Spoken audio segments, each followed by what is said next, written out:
Você já se perguntou como as corretoras que não cobram taxa de transação ganham dinheiro? Mas eu já te adianto, você ficará espantado ao saber dessas informações.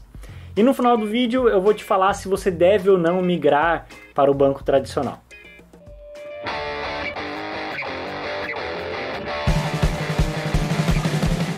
Apesar das corretoras independentes terem sido um grande avanço quanto aos concorrentes, o pecado delas é a falta de transparências nas comissões que elas recebem.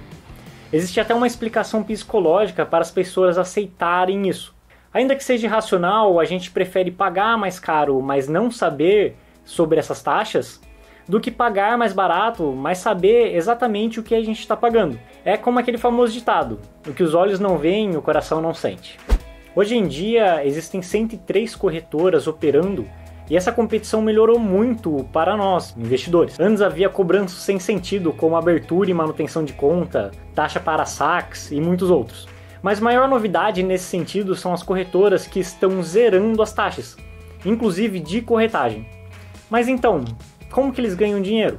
Antes de eu te falar quais são as suas fontes de renda e te livrar de um produto que é uma grande enrascada, dá o like da confiança aqui embaixo, que esse vídeo te trará apenas a verdade. A primeira forma é o float, que é a retenção temporária de recursos, ou então quando a gente deixa parado o nosso dinheiro na conta corrente da corretora.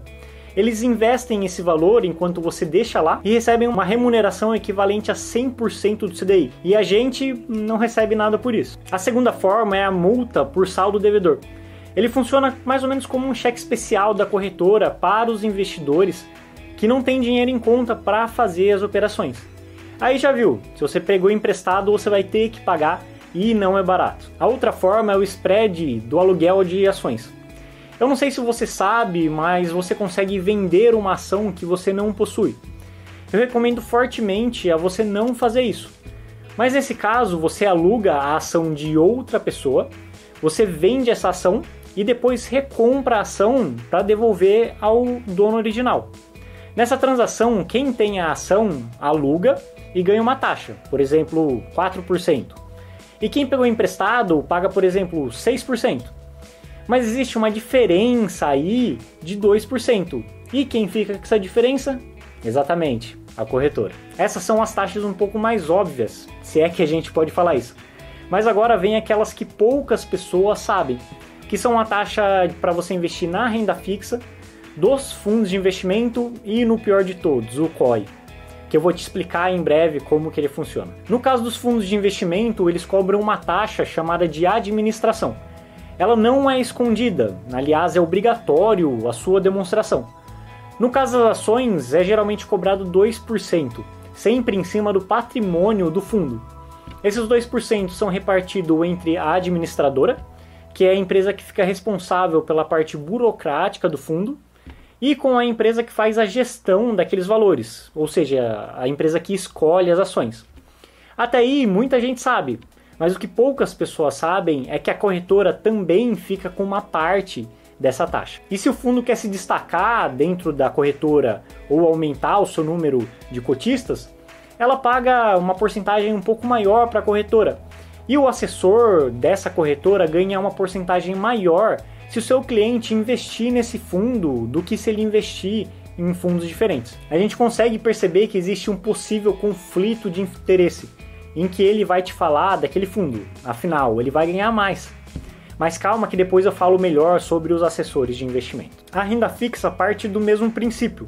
Se uma financeira quer colocar um título para vender, por exemplo, na XP, aquele valor que vai ser pago para você já está descontado da taxa que a XP cobra para deixar aquele título na XP.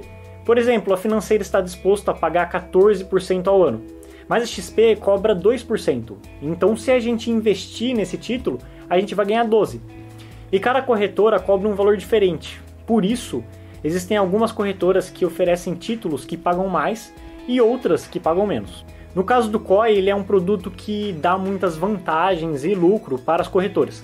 Ele funciona mais ou menos da seguinte maneira. A corretora diz que se um conjunto de ativos se valorizarem X%, você receberá certa porcentagem daquela valorização. E a maioria deles possuem proteção do capital investido. Nesse caso, se esse conjunto de ativos não chegarem na valorização necessária para você receber aquela porcentagem, ou até mesmo se eles se desvalorizarem, você receberá todo o dinheiro inicialmente investido. A primeiro momento pode parecer um negócio da China, porque você pode ganhar um rendimento de renda variável correndo um risco muito baixo, entre aspas. A questão é que seu dinheiro fica parado por muitos anos e a inflação corre solta nesse meio tempo. Nesse caso, você incorre em um custo de oportunidade muito grande. Então, mesmo que você retire exatamente o que você investiu, esse dinheiro não valerá a mesma coisa de quando você investiu ele.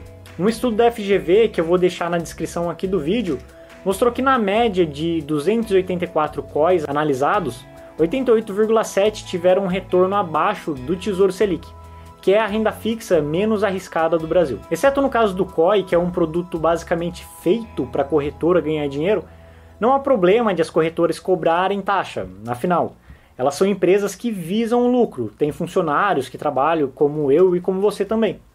O problema é eles não serem transparentes com as taxas cobradas. Só para você ter uma ideia, em julho de 2021, a taxa média nos produtos das corretoras brasileiras foram de 1,40% ao ano.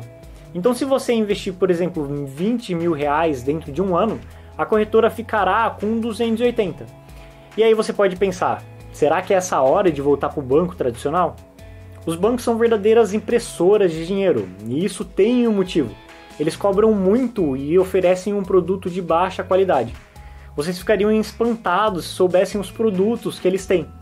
E na maioria das vezes eles só oferecem os produtos deles mesmos. Diferente das corretoras independentes, em que é uma vitrine com investimentos de várias instituições diferentes. Com o aumento da concorrência, isso melhorou um pouco, mas ainda assim está muito longe do ideal. Além dos problemas do produto em si, os funcionários têm que bater metas e possivelmente vão te apresentar produtos ruins para chegar na meta. Não porque essas pessoas são ruins, mas elas têm que colocar comida em suas mesas também. O banco é um grande emaranhado de vendas cruzadas. Você quer zerar a anuidade do seu cartão? Investe X reais no nosso fundo. Quer diminuir a taxa de administração cobrada no fundo? Compra um seguro aqui que a gente diminui para você. E por aí vai. No final fica difícil para a maioria das pessoas quantificarem se aquelas trocas foram boas ou não, e acabam aceitando elas. De qualquer forma, os custos envolvidos no caso dos bancos são maiores no final das contas. Mas se engana quem acha que as corretoras independentes são anjos. Aqui no Brasil, o modelo de corretora mais utilizadas é o de rebate, que paga uma certa porcentagem aos seus assessores em cima do valor investido pelo cliente. Existem pessoas muito honestas, é claro, mas existe também um possível conflito de interesse. Então fique de olho se o seu assessor te oferecer um COI, por exemplo. Existem outros modelos que acabam ou diminuem com esse conflito. É o caso da Warren, que cobra entre 0,7% e 0,5% de taxa em cima do valor investido e nada mais. E eu não estou aqui fazendo propaganda deles não, mas se eles quiserem pagar para mim eu estou aceitando.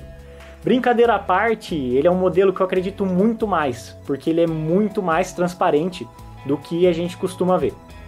No final, as corretoras independentes continuam sendo a melhor opção, mesmo com essa falta de transparência. Então é isso, pessoal. Se vocês tiverem qualquer dúvida, pode deixar aqui nos comentários e também considere se inscrever no nosso canal para receber informações como essa. Grande abraço e até a próxima.